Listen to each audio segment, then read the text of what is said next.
When we start to develop reinforcement learning algorithms later this week, you see that there's a key quantity that reinforcement learning algorithms will try to compute, and that's called the state action value function. Let's take a look at what this function is. The state action value function is a function typically denoted by the letter uppercase Q, and is a function of a state you might be in, as well as the action you might choose to take in that state. And Q of SA will give a number that equals the return if you start in that state S and take the action A just once. And after taking action A once, you then behave optimally after that. So after that, you take whatever actions will result in the highest possible return. Now, you might be thinking, there's something a little bit strange about this definition, because how do we know what is the optimal behavior? And if we knew what's the optimal behavior, if we already knew what's the best action to take in every state, why do we still need to compute Q of SA? Because we already have the optimal policy. So I do want to acknowledge that there's something a little bit strange about this definition. There's almost something a little bit circular about this definition.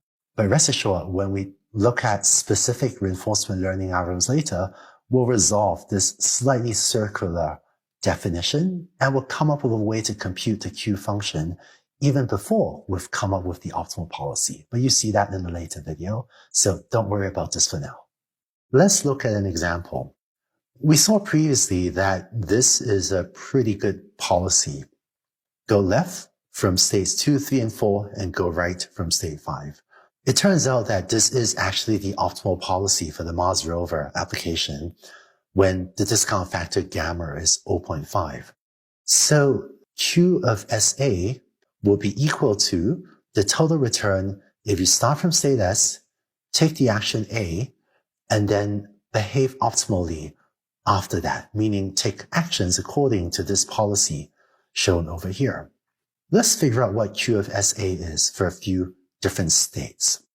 Let's look at, say, Q of state 2, and what if we take the action to go right?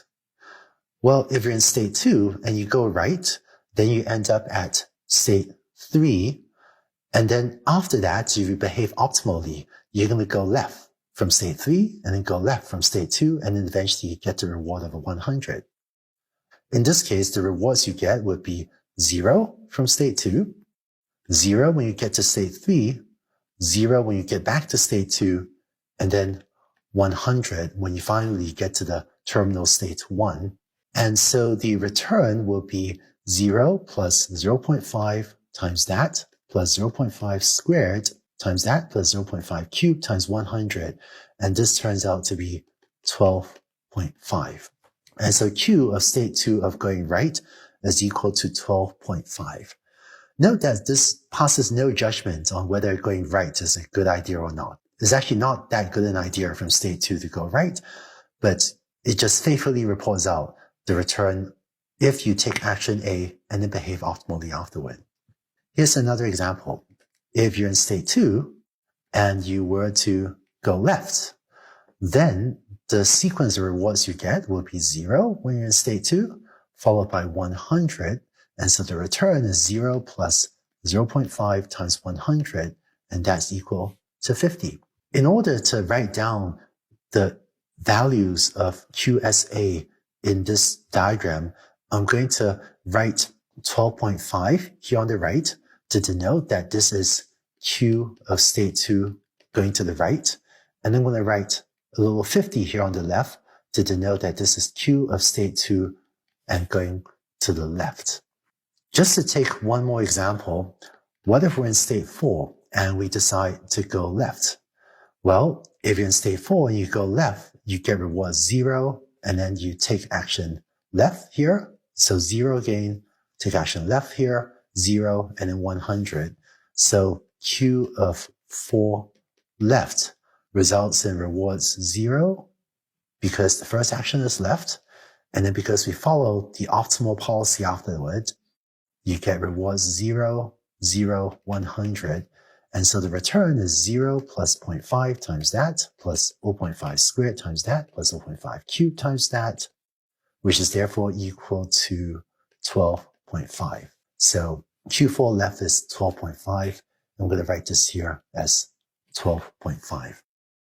And it turns out if you were to carry out this exercise for all of the other states and all of the other actions, you end up with this being the Q of SA for different states and different actions.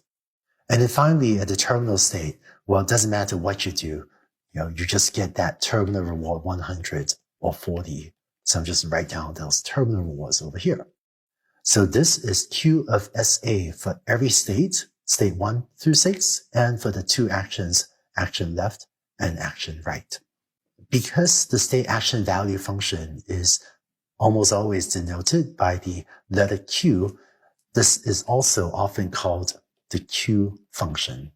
So the terms Q function and state action value function are used interchangeably. And it tells you what are your returns, or really what is the value. How good is it to take action A in state S and then behave optimally after that? Now, it turns out that once you can compute the Q function, this would give you a way to pick actions as well. Here's the policy and return, and here are the values Q of SA from the previous slide.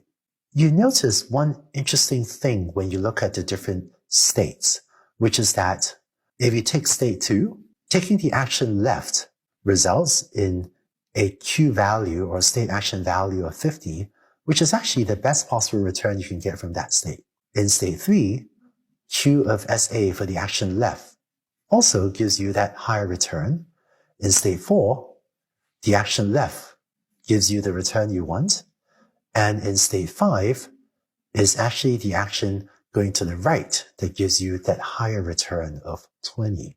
So it turns out that the best possible return from any state S is the largest value of Q of SA, maximizing over A. Just to make sure this is clear, what I'm saying is that in, say, state 4, there is Q of state 4 left, which is 12.5, and Q of state 4 right, which turns out to be 10, and the larger of these two values, which is 12.5, is the best possible return from that state 4. In other words, the highest return you can hope to get from state 4 is 12.5, and it's actually the larger of these two numbers, 12.5 and 10. And moreover, if you want your Mars rover to enjoy a return of 12.5 rather than say 10, then the action you should take is the action A that gives you the larger value of Q of SA. So the best possible action in state S is the action A that actually maximizes Q of SA. So this might give you a hint for why computing Q of SA is an important part of the reinforcement learning algorithm that we'll build later. Namely, if you have a way of computing Q of SA for every state and for every action, then when you're in some state S, all you have to do is look at the different actions A and pick the action A that maximizes Q of SA. And so pi of S can just pick the action A that gives the largest value of Q of SA, and that will turn out to be a good action. In fact, it'll turn out to be the optimal action. Another intuition about why this makes sense is Q of SA is returned if you start in state S and take the action A and then behave optimally after that. So in order to earn the biggest possible return, what you really want is to take the action A that results in the biggest total return. That's why if only we have a way of computing Q of SA for every state, taking the action A that maximizes the return under these circumstances seems like it's the best action to take in that state.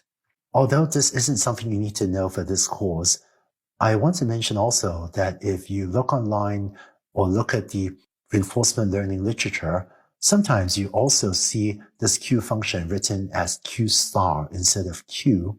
And this Q function is sometimes also called the optimal Q function.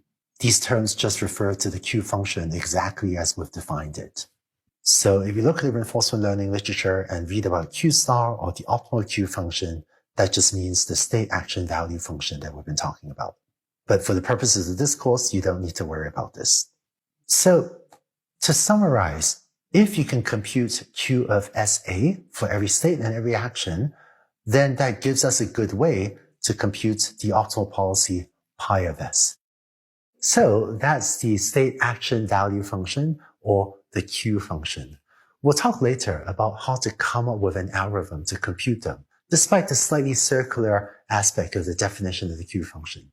But first, let's take a look in the next video at some specific examples of what these values, Q, SA, actually look like.